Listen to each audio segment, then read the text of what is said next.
நம்ம கல்யாணம் பண்ணிக்கலாம், நம்ம தாலினா ஒண்ணு வேணாம், கல்யாணம் பண்ணி குடும்பம் பண்ணிக்கலாமா? எங்க தாத்தா 2 முண்டாட்டி கட்டினாரு, யாருமே கேட்கல. ஏன் தாலி கட்டல, ஏன் தாலி கட்டிக்கலன்னு எங்க தாத்தாவை யாரும் கேட்கல. சட்டத்துக்கே வந்துடுறோம். என்ன நீங்க மாதிரி பேசிட்டு போறீங்க? நீங்க 2 முன்னாடி கட்டினா உங்களை அரெஸ்ட் பண்ணிடுவாங்க, தெரியுமா தெரியாது உங்களுக்கு? சொந்தமா உழைக்க முடியல, பொண்டாட்டி காசுல சாப்பிடணும்னு நினைக்கிறா. பொண்டாட்டியோட இனிஷியல் போட மாட்டாரு, பொண்டாட்டி சொல்ற பேச்சு கேட்க மாட்டாரு. ஆனா பொண்டாட்டியோட காசு மட்டும் தான் வேணும். ஆணுக்கான திருமண அடையாளமாக இது இருக்கலாம் அப்படின்னு நீங்க சஜஸ்ட் பண்ணுவீங்கன்னா எதை சொல்லுவீங்க? மெட்டி போட்டுக்கிறது சார். எது? நார்மலாவே கல்யாணத்தன்னைக்கு ஒரு மெட்டி போடுவாங்க தானே? ஆமா. அதை தொடர்ந்து அப்படியே கண்டினியூஸா போடலாம்ல. உங்க வீட்டுக்காரரு வந்திருக்காங்களா, இருக்காங்களா? இருக்காங்க. ஓ, தலைவர் தானா? மகாபிரபு நீங்க இங்கே வந்துட்டீங்களா? கார்ல போட்டு தான் கூட்டி வந்திருக்காங்க. அந்த இருக்கு க்ளோஸா பாப்பா. ஏன் அவ்வளவு மெட்டி நீங்க போட்டுக்கணும் உங்களை கட்டாயப்படுத்துறீங்க? இது ஒரு நல்ல கேள்வி. Possessiveness sir. என்னோட ஹஸ்பண்ட் நான் மட்டும் தான் பார்க்கணும், வேற எந்த பொண்ணும் பார்க்க கூடாது அப்படின்ற ஒரு பொசசிவ்னஸ். அடங்கம்மால. திருமண அடையாளமாக எதை கேரி பண்ணணும்னு நினைக்கிறீங்க? மாங்கல்யம் கையில போட்டுக்கிட்டா நல்லா இருக்கும், கோல்ட்ல பிரேஸ்லெட் மாதிரி. என்னடி சொல்ற? நீ என்ன சொல்ற? உங்களுக்கு திருமணம் ஆயிடுச்சா? ஆக போகுது. எங்கேஜ் ஆயிடுச்சா? ஓகே, ஃபோன் நம்பர் இருக்கா? அடிச்சு கேட்டுருவோம். எங்க? தெய்வமே நன்றி சொல்வேன் தெய்வமே. மாங்கல்யத்துக்கு ஒரு ஸ்பெஷல் வேல்யூஸ் எல்லாம் வச்சிருக்காங்க. அதை கையில கட்டணும்னு சொல்றீங்களா, எதுக்குன்னு கேக்குறேன். அதுதான் சொல்றேன், நாங்க அதை எப்படி கழட்டாம இருக்குமோ அதே மாதிரி அவங்களும் அதை கழட்டாம அந்த கையில எப்பவுமே இருக்கணும். ஆனா இது புதுசா இருக்குனே, புதுசா இருக்கு. அவங்க திருப்திக்காண்டி நான் வேணா போட்டுக்கிறேன், பட் என்னோட திருப்தி அதில் இல்லை. ஏன்னா நான் அது போட்டாதான் கல்யாணம் ஆகிறேன், நான் அது கமிட்டட் ஆகிறேன்னு மற்றவங்களை காட்டணும்னு அவசியம் இல்லை. அதுதான் எனக்கு வேணும், அவங்க கமிட்டட் காமிக்கணும். ஃபேஸ்புக் ஸ்டேட்டஸ் கூட இன்னும் சேஞ்ச் பண்ணல, இன்னும் சிங்கிள்ல தான் வச்சிருக்காங்க. 6 years ஆச்சு லவ் பண்ணி. என்ன பங்கு இதெல்லாம்? நானப்பா அதெல்லாம் ஃபேஸ்புக் ஸ்டேட்டஸ் சிங்கிளா இல்லை மிங்கிளான்னு அவசியம் இல்லை. நம்ம கமிட்டடுங்கிறது நம்ம ஃபாலோ பண்ணணும். ஃபாலோ பண்ணனால தான் அது என்கேஜ்மெண்ட்ல வந்து முடிஞ்சு அடுத்த ஒரு 5 மாசத்துல கல்யாணமும் வந்திருக்கு. ஸோ அதுதான் முக்கியம் நான் நினைக்கிறேன் வாழ்க்கையில. ரிலேட்டிவ்ஸ்க்கு மட்டும் தானே தெரியும், அவங்கள சுத்தி இருக்கிற கேர்ள் ஃப்ரெண்ட்ஸ்க்குலாம் தெரியாதுல்ல. ஓ, நீ அப்படி வரியா? ஒருவேளை அதை நான் அணிந்து கொள்ள விருப்பப்படல, பிகாஸ் நான் கமிட்டட்னு வெளியில தெரியணுங்கிற அவசியம் இல்ல, ஊருக்கு காட்ட வேண்டியதெல்லாம் எனக்கு இல்லைன்னு அவர் நினைக்கிறாருன்னா நீங்க விட்டுருவீங்களா? ஓகேன்னு இல்ல, அது இல்லன்னு சொல்றதுக்கு தான் நான் இங்க வந்திருக்கேன். நோ தான் சொல்லுவீங்க? ஆமா. கல்லஞ்சக்காரன் அவ்வளவு நேரம் கதறானே, கரையிறானா? ஆண் என்ன மாதிரியான ஒரு அடையாளத்தை அணிந்து கொள்ளலாம் திருமணமானவர்னு காட்ட? நான் வச்சிருக்கிற மாதிரி இந்த பொட்டு வச்சுக்கணும் சார். என்ன கொடுமை சரவணது. ஏன்னா தாலியும் வெட்டியும் ஈஸியா மறைச்சிடலாம், ஆனா அந்த பொட்டு மறைக்க முடியாதுல்ல. யாரா இவனுங்க? எங்கிந்திரா வந்துக்கிறானுங்க? ஆனா ரொம்ப ஆடா இருக்காதா? ஒரு ஆணுக்கு கொஞ்சம் பொருந்துற மாதிரி இருக்கணும்ல. இது அழகா இல்ல, இருக்கு. அவர் அடிக்கடி என்கிட்ட கேட்பாரு, என்னோட பொட்டு நீ வச்சுக்கலையா, ஏன் வச்சுக்கல அப்படின்னு கேட்பாரு. இவ்வளவு டேலண்டடா இரு. வச்சிருக்கே இல்லையான்னு கேட்டுட்டே இருக்காரு. ஆமா, நான் எங்கேயாவது வெளியில போனாலோ இல்ல வீட்டுல இருக்கும் போதே கூட திடீர்னு வந்து ஃபேஸ் வாஷ் பண்ணிட்டு வந்தேன்னா கேட்பாரு, ஏன் என் பொட்டு வச்சுக்கல அப்படின்னு சொல்லிட்டு கேட்பாரு. உங்களுடைய அடையாளம் என்று நான் ஒன்று கேரி பண்றப்போ என்னுடைய அடையாளமாக நீங்க ஒன்னு கேரி பண்ணுங்களே அப்படிங்கிறது தான். அதான் கூச்சமா இருக்குது. எனக்காக கூச்சத்தை அடக்கிக்கிட்டு வச்சுக்கலாம் சார். அடம்பிடிக்கிறிய நீ. இப்போ செயின், பிரேஸ்லெட், ரிங் இது எல்லாமே பாத்தீங்கன்னா காமனா போயிடும்.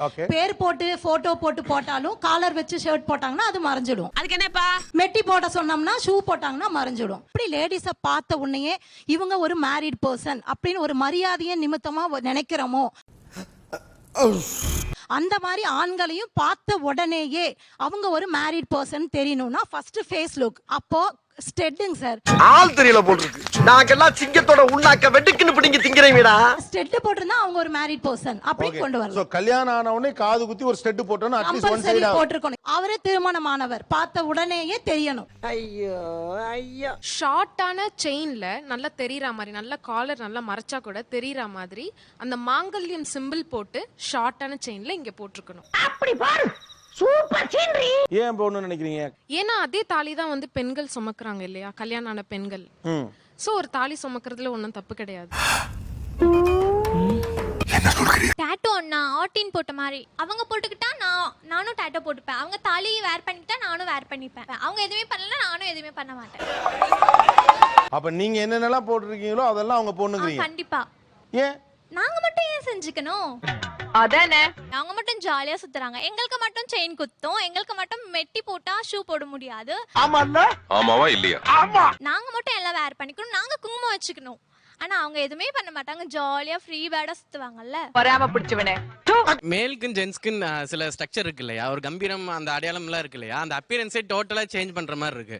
ஆண்மையின் பெருமை பற்றி பேசிக் கொண்டிருக்கிறான். உங்களுக்கு மட்டும் கம்பீரம் வேணும், நாங்க மட்டும் கல்யாணம் ஆன எல்லாத்தையும் அப்படி போட்டு இல்ல, கல்யாணம் கம்பீரம் ஆயிடுச்சு ஆம்பளை அது அப்படி சொல்ல. அப்ப ஜென்ஸ் எல்லா வகையுமே நீங்களே ஃபீமேல் செஞ்சிட முடியாது. உருவாக்குனதுதான். அதாவது வாய்க்கு வந்தபடி எல்லாம் பேசப்படாது. எதா இருந்தாலும் நியாயமா பேசணுமா இல்லையா? இந்த தாலி, இந்த மெட்டி எல்லாமே நம்மளோட முன்னோர்கள் தானே பண்ணாங்க. ஆமா ஆமா அதுக்கு மட்டும் ஆமா ஆமா ஆமாங்க. தாலி கட்டிட்டு போகும்போது அது எப்படி என்ன லுக் அண்ட் ஃபீல் கொடுக்கும்னு எனக்கு தெரியல. அசிங்கமா இருக்கும். அசிங்கமா இருக்குமா? மேல்னா நான் இப்படி தான் இருக்கணும், பியர்டு வச்சிருக்கணும், கூலிங் கிளாஸ் போடணும், ஷர்ட் போடணும், இல்லைன்னு எல்லாமே ஃபிக்ஸ்டு தான். அந்த மாதிரி நீங்க ஏன் ஒரு நியூ ட்ரெண்ட் ஆரம்பிக்க கூடாது? ரொம்ப தேங்க்ஸ்ப்பா. ஆனா அந்த பொட்டு வைக்கிறது என்னோட ஆண் அந்த வீரத்தை குறைக்கிற மாதிரி ஒரு ஃபீல். அப்ப பெண்ணுக்கு வீரம் இல்லையா சார்? தேவையில்லாத ஐடியாலாம் கொடுத்துட்டு நம்மள இறக்கி விட்டு வெடிக்க பாக்குறானே. இப்ப யோசிச்சு பாருங்க, நான் ஒரு பொட்டு வச்சுட்டு கையில ஒரு இந்த மாதிரி தாலி போட்டு வந்தா நல்லா இருக்குமா? நீங்க பண்ணுங்க, உங்க பேர பசங்க உங்களை பார்த்து பண்ணுவாங்கல்ல, அது அவங்களுக்கு பழகிருக்கோம்ல. அப்ப எவன்டா அது? இல்ல என்னால எப்படி இப்ப 35 வயசு ஆச்சு எனக்கு, நான் மேரேஜ் பண்ணி இப்படியே வந்துட்டேன், திடீர்னு இப்ப பழகிக்கங்கன்னா எப்படி நெக்ஸ்ட் ஜெனரேஷன் சொல்லி போயிட்டே இருந்தா அப்ப யார் போடுவா அத? Tell me, tell me, tell. இல்ல இது ஏன் இந்த மாதிரி சொல்றீங்கன்னு காரணம் சொல்லுங்க. கணவன் இருக்கும்போது தாலிக்கொடி பொட்டு மெட்டி போடுறோம், கணவன் இல்லைன்னா அதை போடுறது கிடையாது. அதேதான். மனைவி இழந்த பிறகு நீங்க என்ன செய்றீங்க? அதே பேண்ட் ஷர்ட் தானே, அதே டக்கிங் தானே, அதே ஹேண்ட்ஸமா தானே போறீங்க. நீங்க என்ன இழக்கிறீங்க? உச்சாம்பாரா ஒரு புது பாயிண்ட். ஏன் அந்த பொண்ணுக்கு மட்டும் ஏன் பிசிக்கல் பர்டன்ஸ் இருக்கு?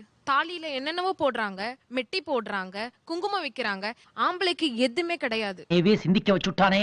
அதான் சார், சிம்பிளா பெண்கள் தான் சார் அந்த பேடனை ஏற்படுத்துறாங்க, ஆண்கள் எதுவுமே பண்றது இல்ல. என்ன சார், தாலி நாங்களே கட்டிக்கிறோமா? உங்களுக்கு இன்செக்யூர் இருக்கிறதுனால தான் ஒரு ஆண் வந்து அடையாளம் தேவை அப்படிங்கிறது எல்லாருமே சொல்ற மாதிரி எனக்கு தெரியுது. அப்ப எங்களுக்கும் ஒரு இன்செக்யூரிட்டி இருக்குல்ல. எந்த பால் போட்டாலும் கோல் போட்றானே. அதுதான், அந்த நம்பிக்கையா வைங்க, எதுக்கு அடையாளத்தை நீங்க எதிர்பார்க்கறீங்க? எங்க மேல ஏன் நம்பிக்கை வைக்க கூடாது? இது வந்து சமூகமா உங்களுக்கு நடக்கக்கூடியது. நம்பிக்கை, எங்களுக்கு இன்செக்யூரிட்டி. உனக்கு வந்தா ரத்தம், எனக்கு வந்தா தக்காளி சட்னா. அவங்க ஒரே ஒரு செயின் தாலி போட்டிருக்காங்க, ஒரு மெட்டி போட்டிருக்காங்க. அந்த ஒரு தாலி ஒரு மெட்டி தான் நீங்க போட மாட்டீங்க. அதுதான் சார், அந்த ஆண்ங்கிற கம்பீரம் போயிடும், நாங்க ஃபீல் பண்றோம். என்ன பீலிங்கா? இல்ல பீலிங்கான்னு கேக்குறேன். எங்களுக்கு மெட்டி போட்டு திடீர்னு ஒரு வெள்ளிக்கிழமை உடஞ்சு போச்சுன்னா, ஐயோ நீக்கு உடஞ்சு போச்சே என்ன ஆயிருமோ எப்படியோன்னு சொல்லிட்டு நாங்கள் கோயிலில் போய் சாமி கும்பிட்டு வேண்டிக்கிறோம். என் கணவருக்கு எதுவும் ஆயிடக்கூடாது, மெட்டி உடஞ்சு போச்சு, திருப்பி அதை வாங்கி போடணுங்கிறோம். அந்த மாதிரி சூழ்நிலை உங்களுக்கு எப்படி வரும்? நீங்க எங்களுக்காக அப்படி என்ன துடிக்கிறீங்க?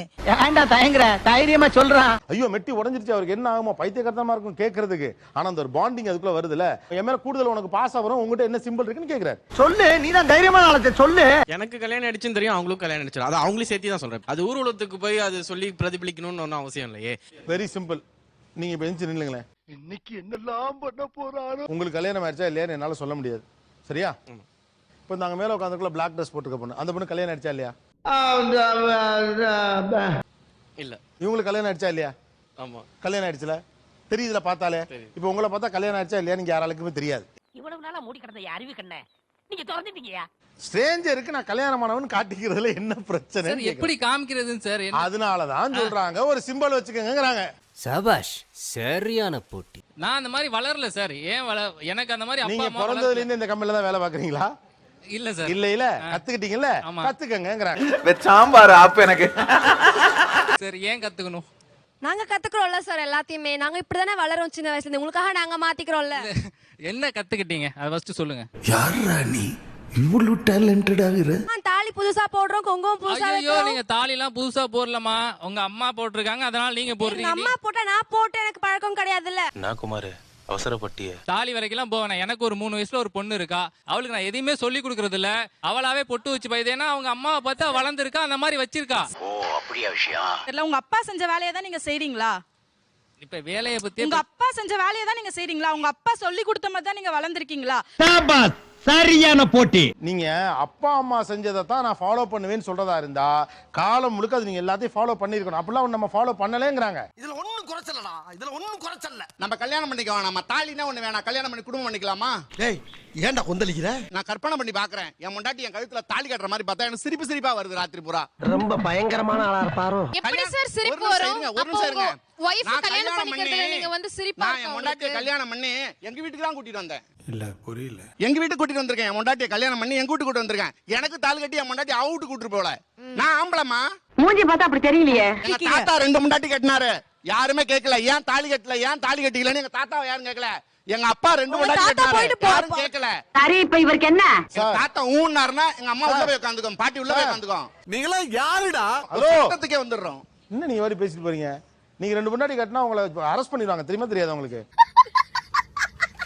உங்க பொண்டாட்டி ஒத்துக்கணுங்கிற அவசியம்லாம் கிடையாது நீங்க 2 பொண்டாட்டி கட்டினா உங்களை போலீஸ் அரெஸ்ட் பண்ணிடும் நீங்க என்ன வசதிக்கு வாய்க்கு வந்ததெல்லாம் பேசிட்டு இருக்கீங்க சல்லித்தனமா பேசிக்கிட்டு இது உங்க தாத்தா பண்ண பெரிய வீரமா அசிங்கமா அசிங்கம்னு சொல்ல முடியாது சார் ஓகே கௌரவமா பெருமையா வீரம் தான் இந்த டீ கிளாஸ் எரிஞ்சு அவன் மண்டை உடைக்கிறேன் பாரு வீரம் தான் வீரம் தான் ஆமா ஒருத்த வந்து கேட்கலாம் என்கிட்ட ஒரு பொண்டாட்டி இருக்குங்க உங்க பொண்ணை நீங்க 2வது பொண்டாட்டியா கொடுங்க பொண்ணா எனக்கு பொண்டாட்டியா கட்டுவீங்கன்னு கேட்டா என்ன பண்ணுவீங்க தரமாட்டியான்னு சொல்லுவேன் அட சனியம் பிடிச்சவரே தரமாட்டேன்னு மட்டும் சொல்லுவீங்களா வேற என்ன பண்ணுவீங்க தர முடியாதுன்னு சொல்ல அவனை விரட்டி அடிச்சிருவேன் விரட்டி அடிப்பீங்கல்ல ஆமா, ஆமா. ஏன் விரட்டி அடிங்க ஏன் ஒரு வீரனை விரட்டி அடிக்கிறீங்களே தப்பு இல்லது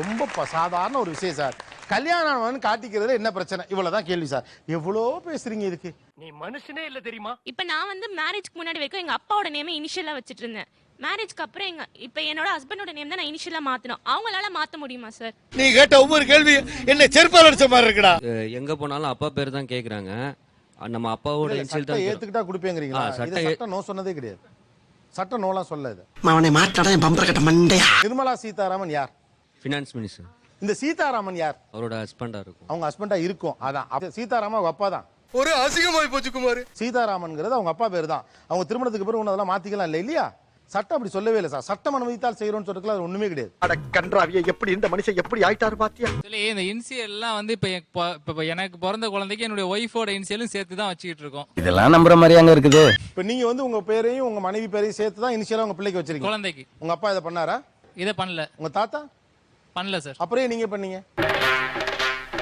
இல்ல இப்போ எனக்கு தோணுது அதனால வச்சேன் அதே மாதிரி இப்ப உங்களுக்கு தோணுது ஒரு புதிய மாற்றம்ங்கிறது காலம் மாறுகிற போது நடக்கும் யார் சாமி இவன் எங்க இருந்து வந்திருக்கான் நீங்க என்ன நினைக்கிறீங்கன்னா ஒரு பொண்ணோட ஆஃப்டர் ஆல் ஒரு பொண்ணோட நேம் ஏன் எடுத்து இல்ல ஆஃப்டர் ஆல் பொண்ணுலாம் சொல்லாதீங்க நீங்க உங்களோட தாட் அப்படி இருக்கு சார் இல்லையே அதெல்லாம் இல்லையே இல்ல துணி துவைக்கிறேன் நீனும் துவை நான் வந்து வீக்க சமையல் பண்றேன் நீனும் சமை இப்ப நான் சேலரி வாங்குறேன் என் அப்பா அம்மாவுக்கு பாதி சேலரி நான் கொடுப்பேன் ஏன் நான் செய்யக்கூடாதா இந்த மாதிரி ஒவ்வொரு விஷயமா வந்துகிட்டு இருக்கு சார் அப்படியா அப்படிச்சா இப்ப பெண்கள் வேலைக்கு போலாமா வேண்டாமா போலாம் சார் ஏன் அப்படி ஏன்னா அவங்க அவருக்கு காசு தேவைப்படுது நீங்களும் போறீங்க அவங்களும் வேலைக்கு போறாங்க அசிங்கமா இல்ல நீயே இவ்வளவு கேவலமா இருக்கேன்னு சொல்ல வர்ற சொந்தமா உழைக்க முடியல பொண்டாட்டி காசுல சாப்பிடணும்னு நினைக்கிறேன் பொண்டாட்டியோட இனிஷியல் போட மாட்டாரு பொண்டாட்டி சொல்ற பேச்சு கேட்க மாட்டாரு ஆனா பொண்டாட்டியோட காசு மட்டும் தான் வேணும் தெரியாம தான் கேக்குறேன் இதெல்லாம் ஒரு பொழப்பா காசு மட்டும் வேணும்லாம் சொல்ல அப்புறம் அதெல்லாம் வேலைக்கு அனுப்புறீங்க அவுட்டிங் அனுப்ப மாட்டீங்க வேலைக்கு ஷாப்பிங் அனுப்ப மாட்டீங்க எல்லாருமே ஏங்க அப்பா ரொம்ப லென்த்தா இருக்கு முக்காவாசி பேர் வந்து குழந்தை பெற்றுறதுக்கு முன்னாடி வரைக்கும் தான் வேலைக்கு போறாங்க அதுக்கப்புறம் 70% குழந்தை பிறந்ததுக்கு அப்புறம் யாரும் வேலைக்கெல்லாம் போறது இல்ல இவனுக்கு உண்மையிலேயே அறிவில்லையா இல்ல அறிவில்லாதவ மாதிரி நடிக்கிறானே தெரியல என்னாச்சு யாரு சொன்னா இப்ப இருக்க எல்லாரும் எங்க வீட்ல நடந்துட்டு இருக்கு அப்புறம் அவங்க வேலைக்கு போயிட்டு இருக்காங்க எனக்கு வர்ற ஆத்திரத்துக்கு அவனை கொலை பண்ண போ இப்போ கொஞ்ச நாள் முன்னெல்லாம் நீங்க படிக்காம இருந்து வேலை எல்லாரும் வேலைக்கே போகாம இருந்தாங்க நாங்களாம் சேர்ந்து பாடுபட்டு உங்களுக்கு வேலை எல்லாம் 30% போய் 50% ஆச்சு இந்த இடையில ஒரு ஆண் திமிர் எட்டி பாக்குது பாத்தீங்களா பேச்சோட பேச்சா பதில் சொல்லிட்டு போயிருக்கலாம் நாங்க ஏதோ கொடுத்தோம் அந்த பொழப்புல நீங்க ஓட்டிக்கிட்டு இருக்கு உங்க வாழ்க்கைன்னு இதை எப்படி அடக்கிறது கொஞ்சம் ஆளை பார்த்தா டம்மி பீஸா இருக்க பயங்கரமான ஆளா இருக்கேடா